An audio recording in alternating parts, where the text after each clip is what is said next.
She's back. She's program director of the Caritas Center for Christian Formation, a retired Moody professor, Moody Publishers author, speaker, friend, licensed clinical professional counselor. I'll stop, but I don't have to because there's so much more.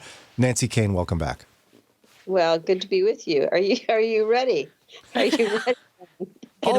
I was going to take a long time on fours today before we get to my number.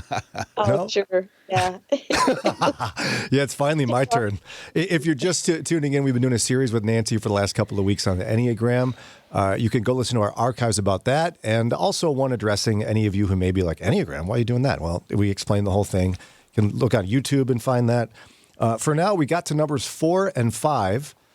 I'm number 5. So are you, though. But we're going to start with 4, right? Right. We can start wherever you want, Brian. 4. Sounds great. Let's start with 4. So tell us about 4s. What are they like on the Enneagram? So 4s are the creatives, the artists, the people who see the beauty in the world and long for intimacy and depth and see behind the facade of what things are to what things can be. They long for the good and true and beautiful. But the catch is that where their number got established in childhood is they had a deep sense of how meaningless and in some senses unbearable life was. There perhaps was a lack of nurture. And so they long for this sense of how life can be and continued on that in terms of trying to create it, trying to bring it forward, always being somewhat disappointed. So the first blush of a 4 is that they are incredibly creative and can see the beautiful, but they're always wanting to grasp it, and finding in the grasping they are deeply disappointed. It would seem to me that a 4 would not be like feel like they're fitting well in church. The creative, is that fair or not? Yeah, that would be fair. They're the people who kind of sit back and see things that the rest of us can't see. They're the Michelangelos, Bob Dylan, Joni Mitchell, the artists. They're the I heard someone say years ago that the artists are the conscience of the culture. They can see what most of us can't see, as well as they're generally about 10 years ahead of the rest of us in terms of where things are going. Hence, when you read good poetry or you read some of the classic literature, again, most of those creatives were ahead of their time. And the rest of us, in a sense, mere mortals, read and say, I think there's something here, we just don't see it. Like Michelangelo's Sistine Chapel. I mean, I don't know the experience at the time, but now we look at that and say, he touched something here that most of us don't either take the time or have the capacity to be able to really see. And yet so often with the creatives, they're kind of tortured souls in some way. Is that the same for a 4? Yeah, they are tortured soul in the sense because they're longing for this beauty, and they try to create it, they try to grasp it, but that beauty can only be found in a relationship with Christ. And so their disappointment comes when, in all their striving for this ideal of what life can be, and then being disappointed, that disappointment, if they choose to grow, will lead them to the heart of God, who says, I'm your home. I am the creator who made you, who can lead you into understanding and realizing all the things that you always longed for.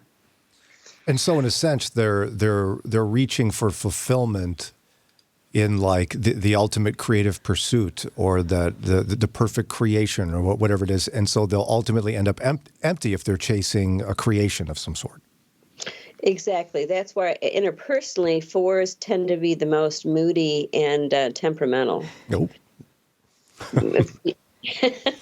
Because in relationships, what are they will do the same thing. They're looking for the ideal. I want a spouse who just adores me all the time. And then when that doesn't happen, they're deeply disappointed. They're angry. They're upset. They attack their spouse because they're not living the idea of what they have always longed for. Lauren's got a question for you too. Hit it, Lauren. Well, it's more of a statement maybe.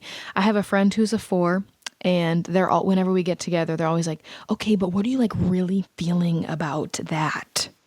I'm like, no, I did just tell you what I'm feeling about that. But they like want more. They want like deeper. They want me like, really get into all of my emotions and feelings with them when I feel like I have, but it's like they long for more.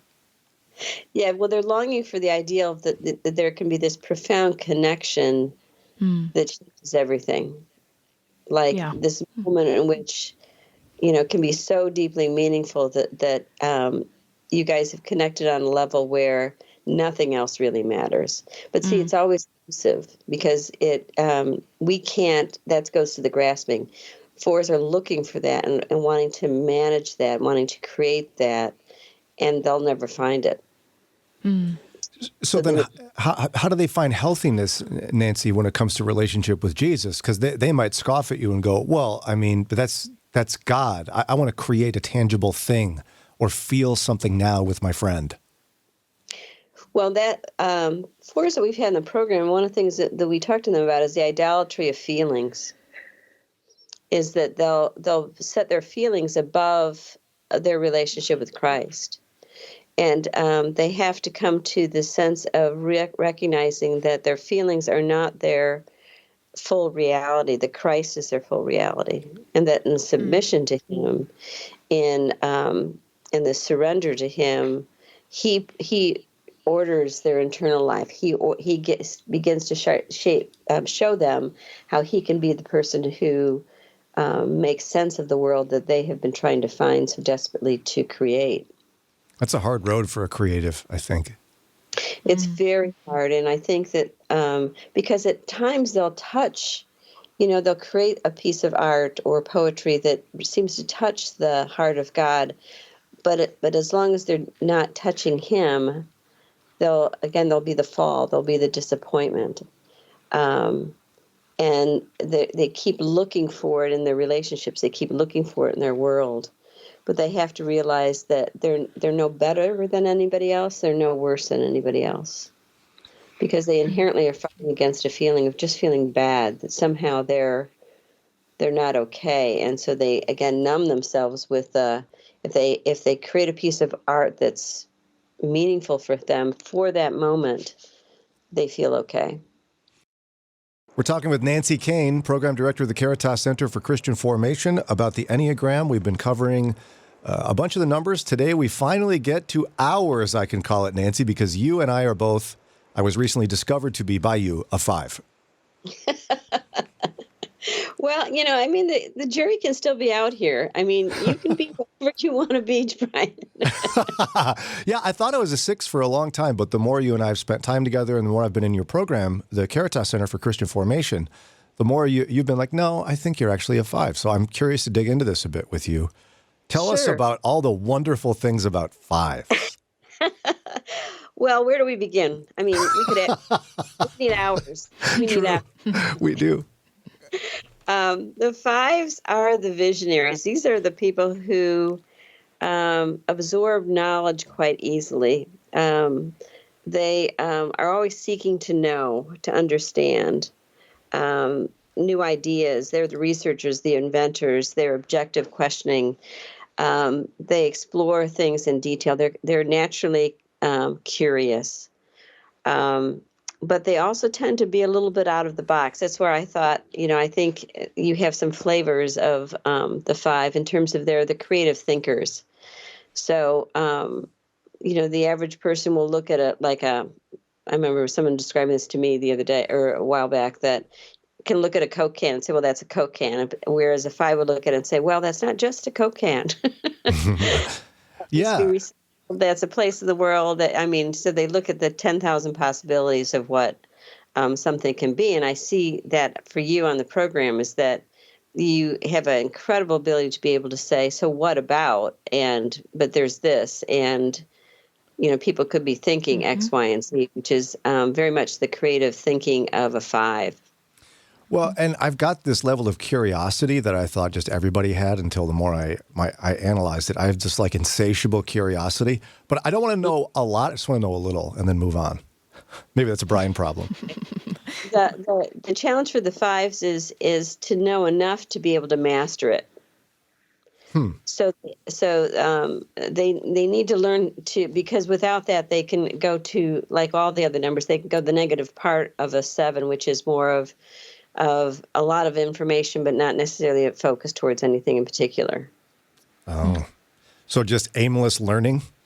Aimless, like picking up another book, and just for the sake of knowing it. And Dietrich Bonhoeffer is probably the best example I can think of a 5. Is that he felt called by God. He entered into seminary. He stayed focused with his seminary trainings, and then when Hitler came into power, he felt more and more the stirring to bring all of what he knew in terms of what the church can be, what the church is supposed to be, to that point in historic time where he returned to Germany, set up an underground church, and lived the life of a pastor and a model for that underground church during the horrific time of the rise of Hitler. Well, and that's a beautiful example, and I'm super glad that he's a 5. Lauren seemed a little irritated that I couldn't cling to that. Just like Bonhoeffer, really? No, but no. Like, what does an unhealthy 5 look like? So an unhealthy 5 is a little bit of what we talked about. An unhealthy 5 is withdrawn, secretive. They don't necessarily want to be known. They're going to hide what they're really feeling inside. They'll tend to be withholding, like they can have a lot of information, but not necessarily feel any need to share it.